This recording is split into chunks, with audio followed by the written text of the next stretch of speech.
Assalamualaikum warahmatullahi wabarakatuh. Jumpa lagi dengan saya dalam channel Zaim Saidi. Topik video kita kali ini adalah bagaimana sih sebetulnya menentukan nilai dinar, dirham, dan fulus. Sebelumnya tolong di subscribe, di like, dan di share. Terima kasih.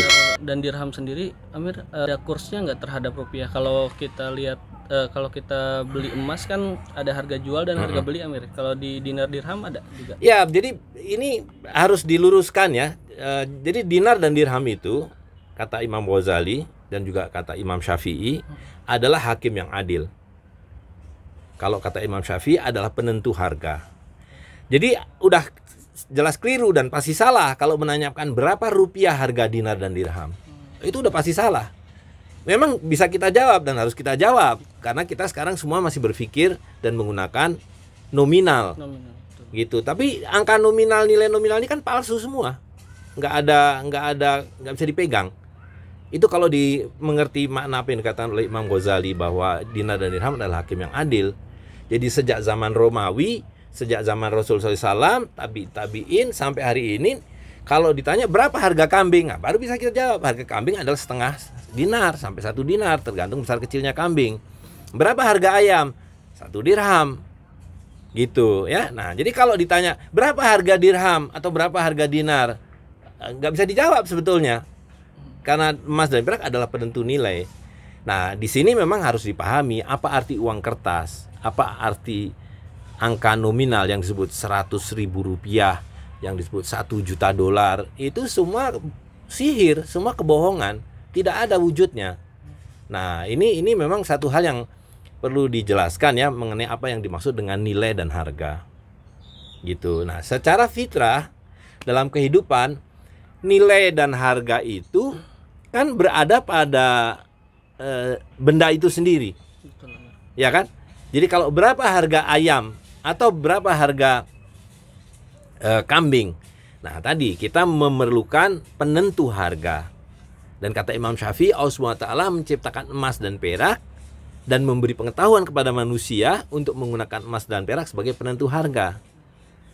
Nah, baru di situ kita bisa telusuri dari mana datangnya dinar emas. Dinar emas adalah 1 miskol. 1 miskol adalah 72 butir atau 72 habbah dari syair ya, sejenis gandum yang diambil bulunya kiri kanan.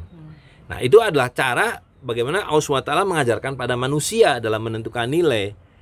Jadi kalau ditanya berapa 1 dinar itu 1 miskol. 1 miskol itu apa? 1 miskol adalah emas seberat 72 butir syair.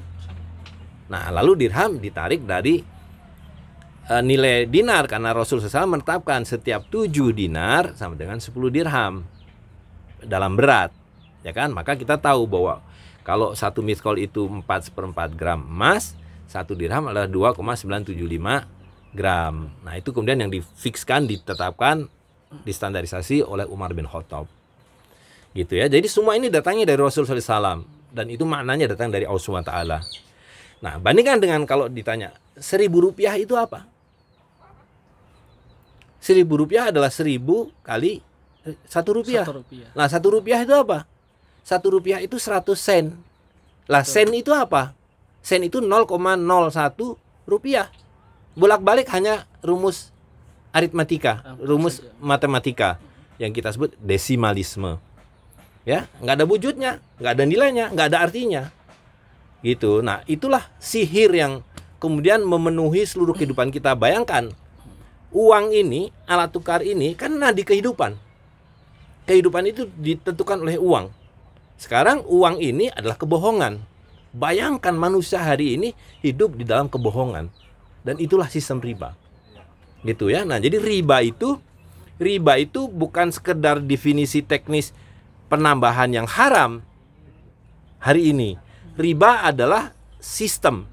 Bahkan riba bukan sistem lagi. Riba adalah penyakit jiwa. Allah SWT mengatakan mereka yang makan riba itu akan seperti orang yang sakit jiwa karena kerasukan setan. Betul nggak? Nah, jadi hari ini seluruh kehidupan ini sepenuhnya dikendalikan oleh penyakit jiwa ini, psikosis. Itulah riba. Gitu. Riba yang semula itu adalah perilaku menyimpang, sekarang ini menjadi kehidupan itu sendiri. gitu. Kita ini riba. Gitu, bukan apa yang kita berbuat. Dulu riba itu adalah apa yang kita berbuat secara menyimpang, itu riba. Hari ini kita ini riba. Ya. Semua pakaian kita riba, yang kita makan riba, speaker ini riba, semua riba, masjid kita riba, bahkan sajadah kita riba. Gitu.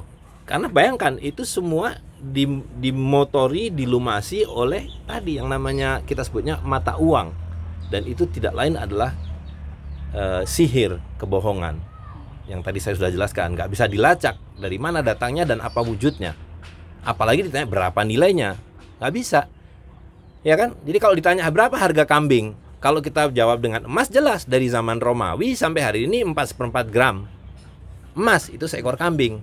Yang gede, yang kecil mungkin separuhnya.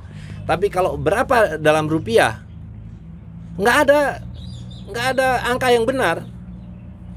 Setahun yang lalu, 5 tahun yang lalu, 10 tahun yang lalu, 20 tahun yang lalu berubah-ubah, ya kan? Wah, waktu saya pertama kali mulai berkurban kambing, saya masih ingat kan, begitu saya selesai kuliah, bekerja, punya gaji, saya berkurban. Itu satu ekor kambing 100.000 rupiah. Gitu, tahun 90-an awal lah, 93, 94 begitu, 90-an lah.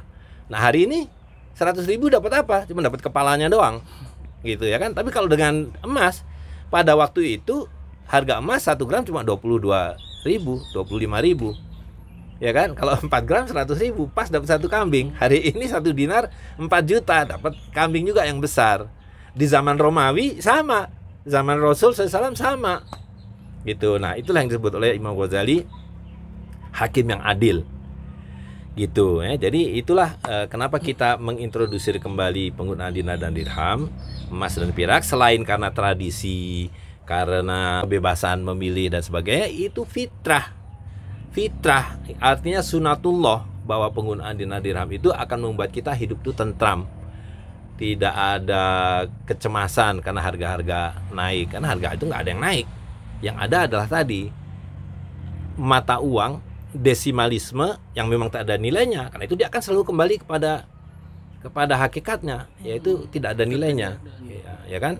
Nah itu yang kata Rasulullah SAW dalam satu hadisnya, dikatakan akan datang zaman di mana semua yang kamu miliki nggak ada harta, nggak ada nilainya, kecuali dinar dan dirham, kecuali emas dan perak. Kenapa? Karena seluruh harta kita ini dinisbahkan kepada desimalisme, cuma dikasih nama. Dan kurang ajarnya, nama-nama itu pun mengambil dari koin emas dan perak, dolar, gilder, ya kan, solidus, dinar, dirham, rupiah, rupi, bat. Itu semua bermula dari timbangan, apakah emas atau perak atau tembaga. Tapi dicatut oleh para bankir ini, ditempelkan pada desimalisme sihir itu, sehingga kita mempercayai bahwa itu adalah uang, itu adalah tukar. Gitu.